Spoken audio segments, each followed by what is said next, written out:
a scientist that wanted to do to find out how the human brain works and human intelligence, and they take two tribes of Africans that have never met what we know as modern technology, etc., and they decided to do an experiment.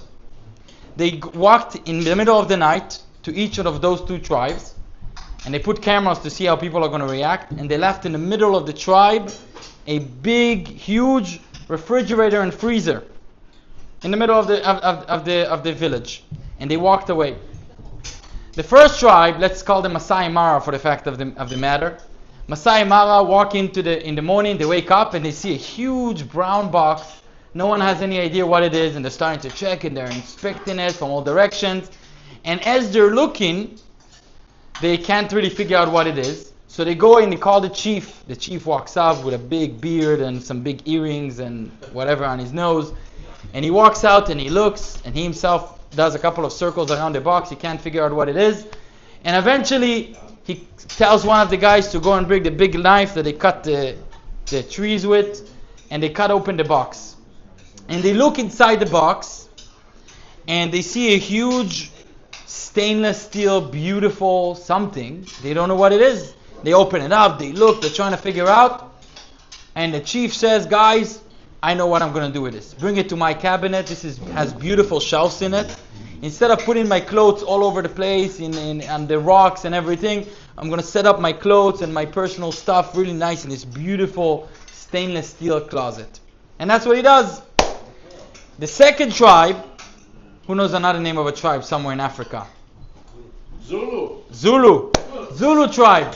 The second tribe receives their box, and in the morning they wake up, and a few people go around it trying to figure it out, and then they call the chief, and he brings a knife and he opens it. Same exact story. And the chief is starting to read the whole thing, to look at the whole thing, and they open it up, and they see that in the box, together with this big stainless steel, beautiful thing, there is also some sort of papers that say something, and they understand that that's some sort of instructions that have something to say about this machine. And the chief takes it and he tries to read it one way, the other way, and he can't figure out what it says. So he sends two of his fastest guys to go to the village, the one that was connected to the world next door, to go and try and read what it says in that booklet. If you know, they come with many different languages. And when they come there, probably for this kind of tribes, right? When they come there, the next village, they open the booklet and they tell him this is some sort of special machine that you put into electricity, and all you need is a generator, and you put in gas, and you can make it work, and it cools down everything. And they bring back a generator with them to town, and they connect it, and everybody is shocked to see that from now onwards, they don't have to hunt every day and waste half of the meat. They could hunt once a week, and they cool everything down, and they keep it, and they could eat it slowly. And they finish their mission. Who do you think did the right thing? Which one of those two tribes? Obviously the second. What's the difference between the second tribe and the first tribe? There's only one difference. The first tribe tried figuring it out themselves. And they figured out something they could do with this beautiful stainless steel closet, and they used it in a certain way. And it was very useful. Can you imagine? They didn't have really nice shelves at the time. But the second tribe didn't just get to use whatever this was a little bit. They got to really fulfill the potential of this thing by using it to its full potential. And what was it? To have an actual fridge and cool down their stuff. That's exactly where Tanya comes into.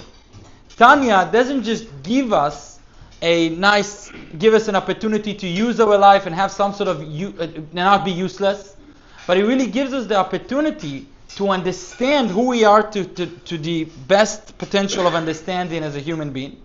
How do we understand it? By simply opening the booklet that the person who wrote the machine, in this case not a person and not a machine, but the one who made the machine wrote about the actual machine, and in that case it's us.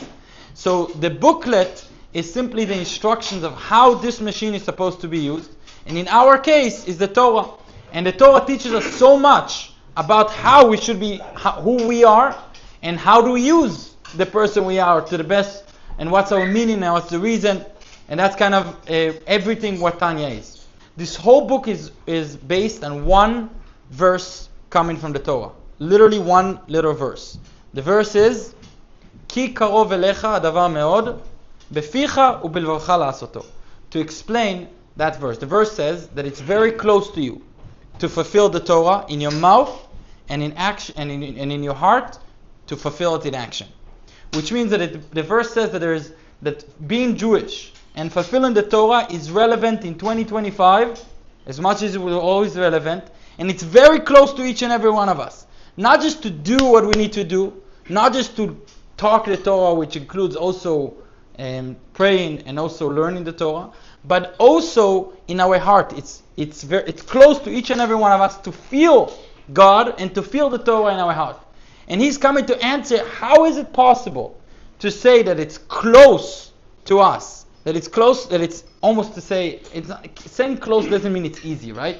But saying that something is close, it means it's just a step away. To tell us that in 2025, it's one step away from us to fulfill our, to feel the Torah in our hearts.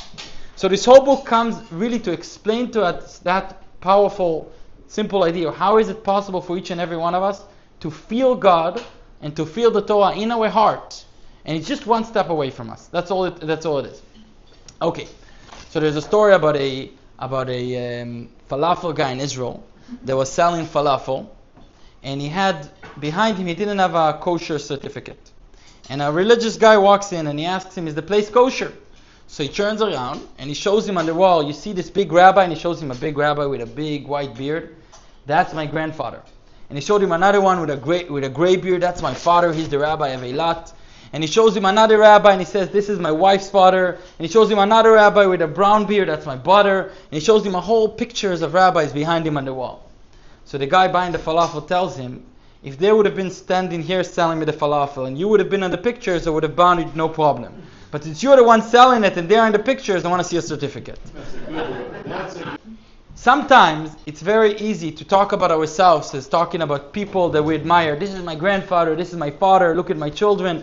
Talking about all kinds of different reasons why we're proud of ourselves, outside reasons.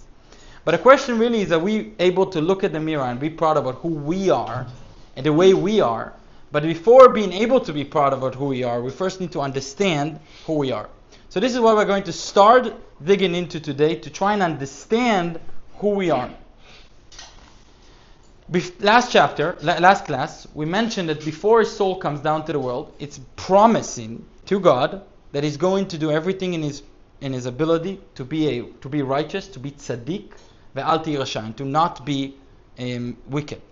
Right? But what does it mean to be righteous, and what does it mean to be wicked? That's a very basic question to in order to be able to understand the whole idea. So if I go around and ask, what does it mean to be righteous, right? Someone is going to tell me being righteous is not hurting anyone. It's really being able to live in this world and be kind and be respectful to everyone around you. Someone else will tell me being a righteous is really doing everything the Torah tells you. Another person will tell you being righteous is to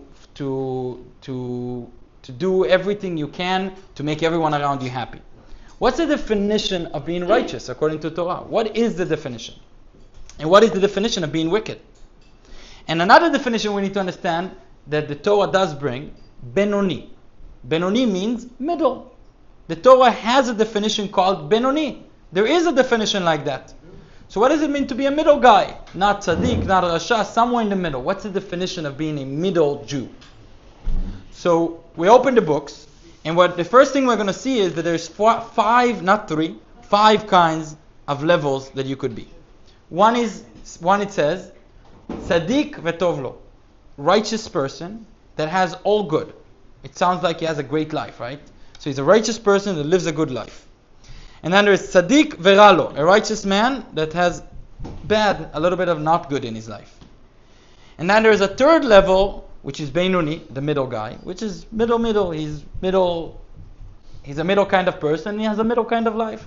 And then we have a wicked person that it says rasha vetovlo, a wicked person that has a good life. Surprisingly enough, we could see that sometimes in the world, right?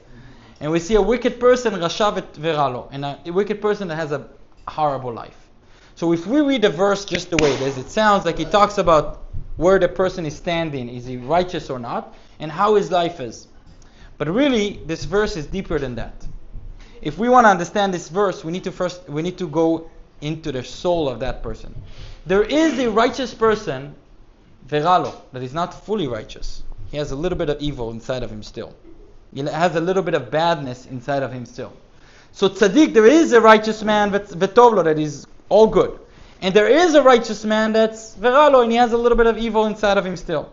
There is a wicked man that's all wicked. He's all bad. I mean, there is people like that. Not so much, but there is people that are 100% evil. And then there's people that have a little bit of good, even though they are wicked, they are bad, or whatever you want to define it in this for the sake of this definition. But they have still a little bit of good in them. And the fifth one is beinoni, middle. He's middle good, and the outside is middle good, and the outside on the inside he's middle everywhere. So it's important to understand that our way of looking at things from Tanya is going to be digging into the person. We're not just judging by the action of the person, as we just mentioned, and the kind of life he has. Everything that we're going to read, we're going to try and understand the deepness of it. So the same thing here.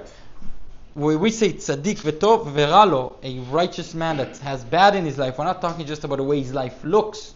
We're talking about inside. He's righteous, but he still has bad inside of him. In the same way, the opposite. So that's our first understanding, is to understand that we're going to dig, like Tanya is going to do throughout the entire book. We're going to dig into the inner understanding of each level. We're not just going to look at the surface of things the way it seems. As I mentioned, if I say a righteous man, that everything is good, it sounds like we're talking about his life. But no, the Tanya tells us we're talking about inside he's all good. Or inside he still has a little bit of evil, and the same thing the opposite way. So what is the beinoni? The beinoni is a very confusing level. What does it mean to be middle? Middle means 50-50, half righteous, half not, which means one day he wakes up and he's righteous, one day he wakes up and he's evil. Or maybe it means that every day he's 50-50. He does one good thing, one bad thing, or 10 good things and 10 bad things, etc. So what does it mean, beinoni? What does it mean, a middle kind of guy, of person? What is the definition of that? So let's try and understand it. And then, the definition of middleman cannot be a person that's 50-50 on the amount of good and evil that he does in his life. Because agree with me, a person who spends half of his day doing evil is not beinoni. He's evil, right? A person who spends half of his energy doing bad in the world, he's not a good person. So a 50-50 person, that's not a beinoni. But we're going to talk and try and understand it even more, because it makes, if you open the books of Talmud, there's a few problems that come up. Before that, I'm going to mention a special character in the Talmud called the Rabbah. There's two rabbis in the Talmud, one with a Hey, one with an Aleph. The Rabbah with a Hey was the rabbi of the Rabbah with an Aleph. And anyway, this Rabbah was a person that was a very holy man. He learned Torah every extra moment that he had in his life. And the Talmud tells us, that there was a moment that up in heavens there was an argument between the souls of the people that passed away about a certain understanding of Torah, if it's right or wrong. You understand? Even there's arguments, because we're Jewish. It's just, it always exists. Jews always find what to argue about. So there was an argument about something. And they couldn't get to a conclusion, but they were saying that there is a big rabbi in the world called Rabbah, and he should be able to solve the problem. He's brilliant, and he knows this subject, so they should ask him. But they can't ask him. His soul is stuck in a body. So they send the angel of death to go and bring him. So you see, that's how bad it was that they wanted to figure out this solution. And it says that the angel of death comes down to the world, and he's trying to bring Rabbah, but he can't touch him. Why can't he touch him? Because Rabbah was learning Torah. And he was learning Torah, he was so focused on learning Torah that he wasn't even, nothing was distracting him. And because he was so undistracted, the angel of death couldn't touch him, because he was so holy at the moment. By the way, the story, also King David, it says that the angel of death had a hard time taking his soul, because when he came, he was studying. So what does the angel of death do? Rabbah exactly was in the middle of fleeing the government at the time, because someone snitched on him that he brings a lot of people throughout the high holidays to leave their home and come to the synagogue, and they don't work, and there's no taxes during that month, so they're losing money. So they were trying to hunt him to pull him in, and he was running away from the government. So the angel of death made wind come, and there was some noise of leaves moving, and Rabba was concerned. Maybe that's the government coming after him, was the Greeks. So he gets up and he stops learning, and then he was sitting on a tree and he fell down and he died. So the angel of death couldn't touch this holy man because of how holy he was. That's how holy we're talking about this person.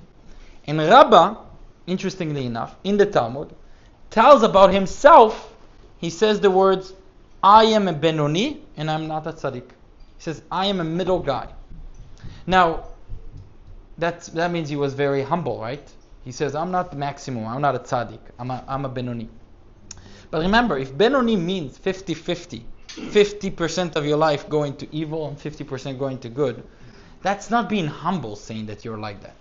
That's putting the bar very low. Think about the biggest and most righteous person you know says, I'm 50% of my time I waste on bad stuff. That doesn't make any sense. So there's no way that that's what he meant. He couldn't have meant. There's no way he meant to say that he is 50% of his life is wasted on doing bad stuff. Because if that's what he meant, so he's putting the bar very low. A very holy man says 50% of my life I sin. That's a very, very tough thing to put into. So what do we need to say? And his student tells him, if you are a beinoni, what are we?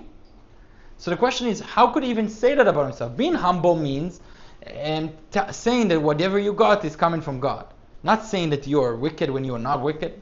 So a person who didn't stop learning Torah, and the angel of death cannot touch him, he's 50-50, that doesn't make any sense. We also want to understand a little bit more about the idea of righteousness.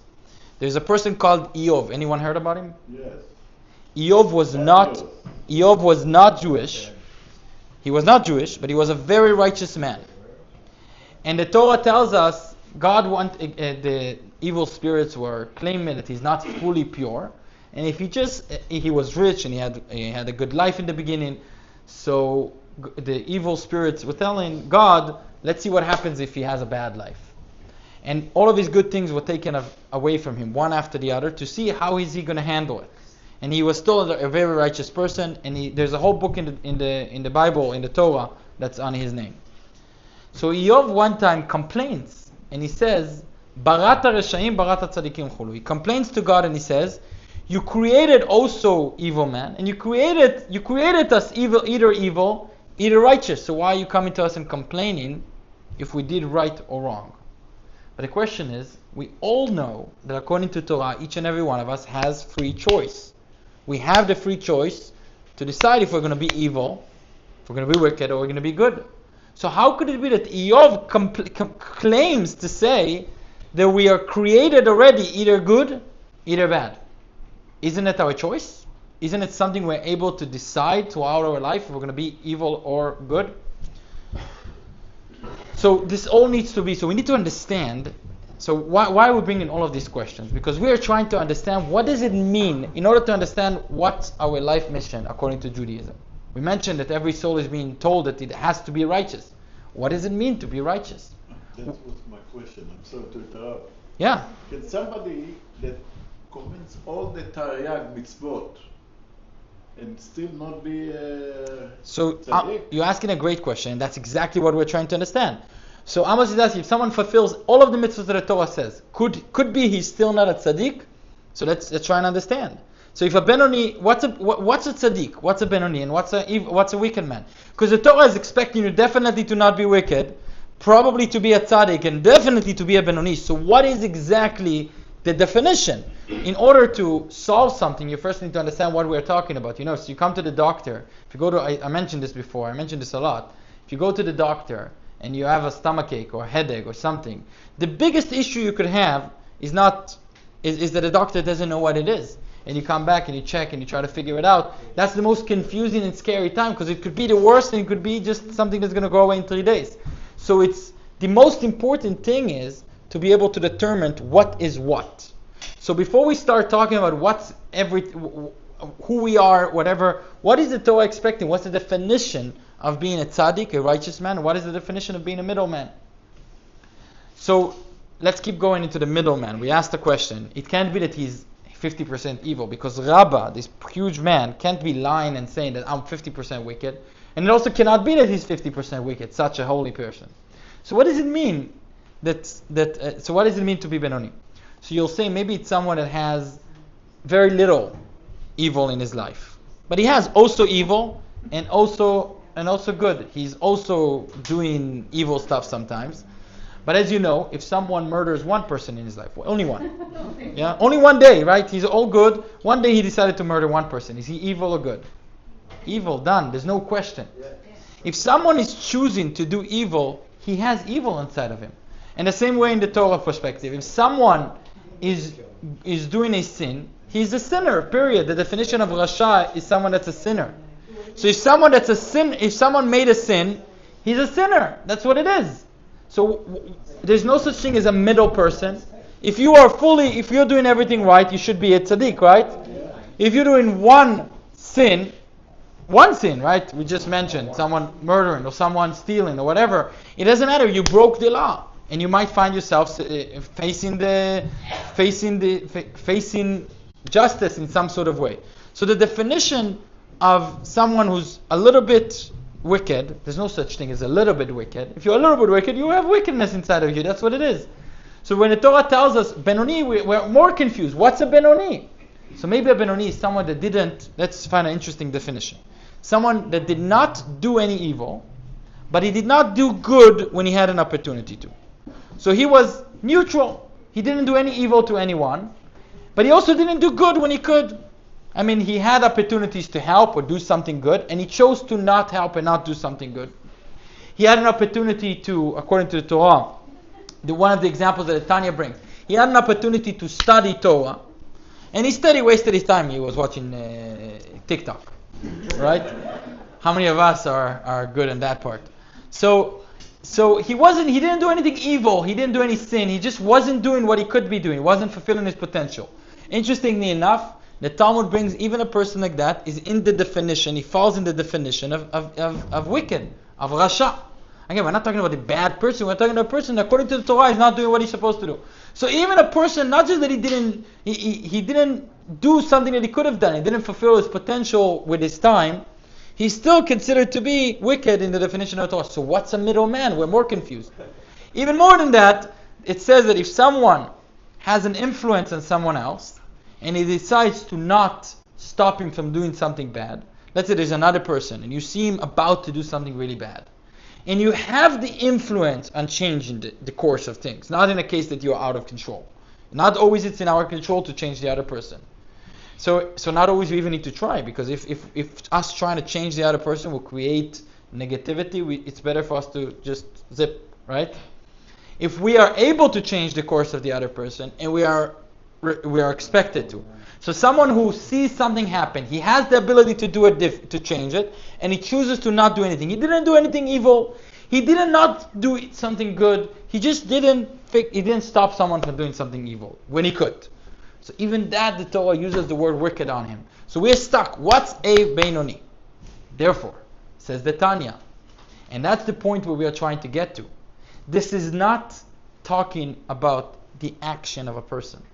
We're not talking about a resume of what he did and what he didn't do, or what he did good and what he did evil. That's not the definition of tzaddik, rasha, and beinoni, righteous, wicked, and middleman.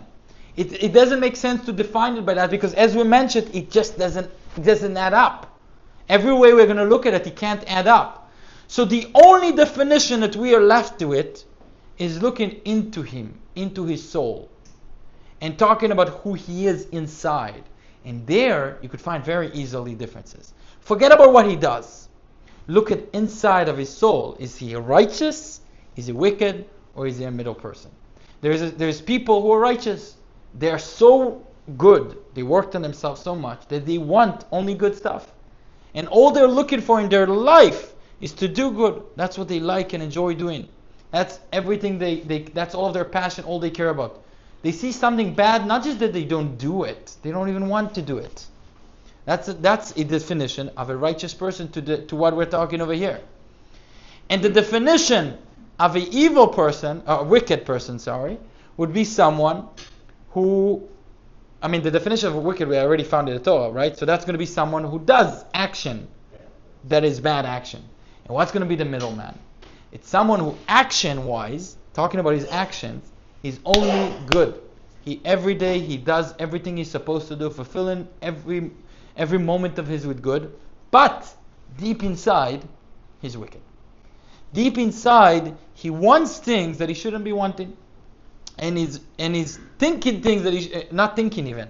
But he has inside of him a certain animal that you may not see in the surface. And that is why, by the way, Rabba, which we just mentioned him, right, is even capable of telling everyone I'm a beinoni. Because in action we know he was perfect. So it can't be that he was a beinoni if the definition of beinoni, middle person, is in action. So, but if the definition is inside, he could think. Maybe we will see why he was wrong and why he could still think it. But he could say, maybe inside I don't feel like I'm perfect. I don't feel like my soul is exactly where it should be. And that's a different definition. So as we mentioned, Tanya is not looking at things from the surface of things. He's looking at things from the inner view to understand really the depth of every single thing. So the depth of being righteous, it's not just being righteous in our action, it's being righteous also to where our soul is and where it's being, and what are we attracted to. And the definition of being wicked is also including our actions, and the definition of middle person is someone that maybe outside it seems like everything is good, but deeper inside it seems like he has those wicked wills inside of him. Why is this so important? I was going to ask if someone does something that's wicked, can they ever redeem themselves? Oh, 100%. So, I forgot saying. He also is asking, that's a good question. He's also asking what happens, maybe a middle person is someone that did something wicked and he fixed it. So that's the middle guy, right? The righteous person is someone who didn't do. Wicked is someone who did and never cleaned himself from it. And a middle guy is a person who did it and cleaned himself, fixed his ways. And his answer is no. That moves back to righteous. Because if he fixes what he did in the past, he's not a middle person. He's righteous. He fixed it. So the definition of what we're talking about is left only to look at the inner side of someone. But that's a great thing you brought up. So someone who did something wrong and fixed his wrong way, he's back to not just middle, he's back to righteous, as long as the inside is aligned with it. So let's talk about why is this very, very important to start the book with this. Because this book is named Tanya, as we know, because that's the first word. But he also puts in the beginning of the book, he puts a motto of who is this book meant for. And he says, this book is meant for every middle person, beinoni. This book is meant for a normal, regular person, to a beinoni. Which means we have to put our expectations. Remember, we spoke about expectations in our last class. We want to put our expectations high enough that's going to push us and motivate us to work really hard on ourselves. But not too high that then we will be, we're not going to reach it and we're going to be depressed that we didn't make it. So how do we put that line? Simple. Because beinoni is a middle line. Beinoni on the one hand is a person that's doing good and his actions are good. But that doesn't mean he's perfect inside. And the Torah tells us that's where you need to aim.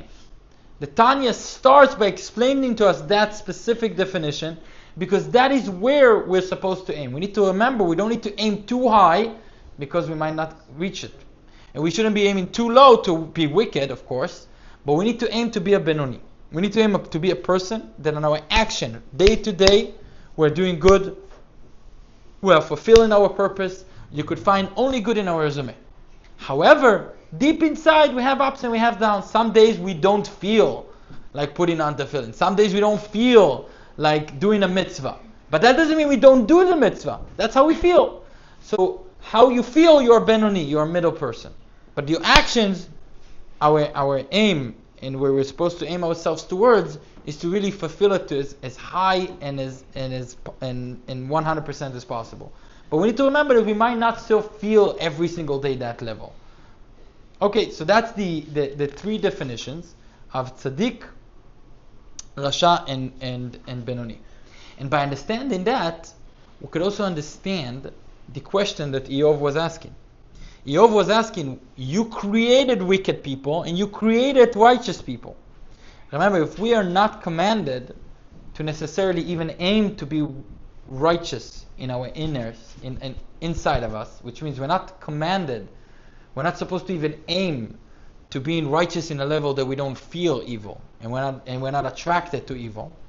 That means that we were created with a limit. We're not able to be 100% inside of us. If it was a easy task to inside of us not be attracted to evilness at all, we would be expected to do so. If we're not expected to do so, that means that we're not necessarily created with the ability to do so. Which means God has created two kinds of people. People that are able to completely get rid of evilness inside of them and not feel not be attracted to evil, not that, when you wake up in the morning and you're thinking twice if you're going to wake up, they don't have that question at all. They're full of good inside of them. They only want good. That kind of person, it's not a choice. God creates those people, apparently. And the other kind of person, which we're talking about, he could sometimes be wicked, or he could be a middle person, because on his actions he works on himself. He's a person that was created without the ability to get rid of that animal within him. So by saying that, we understand what Eov just asked. Eov asked, how could it be that it's 50%? How could it be that you created people like that and you're complaining to us why we are the way we are? You created us that way, and that's true. God did not create us without the ability to choose. But God created us, and everyone here can agree, with a DNA that pushes us and sometimes gets us attracted to things we shouldn't be attracted to. So the definition of what Eov is asking is, you created the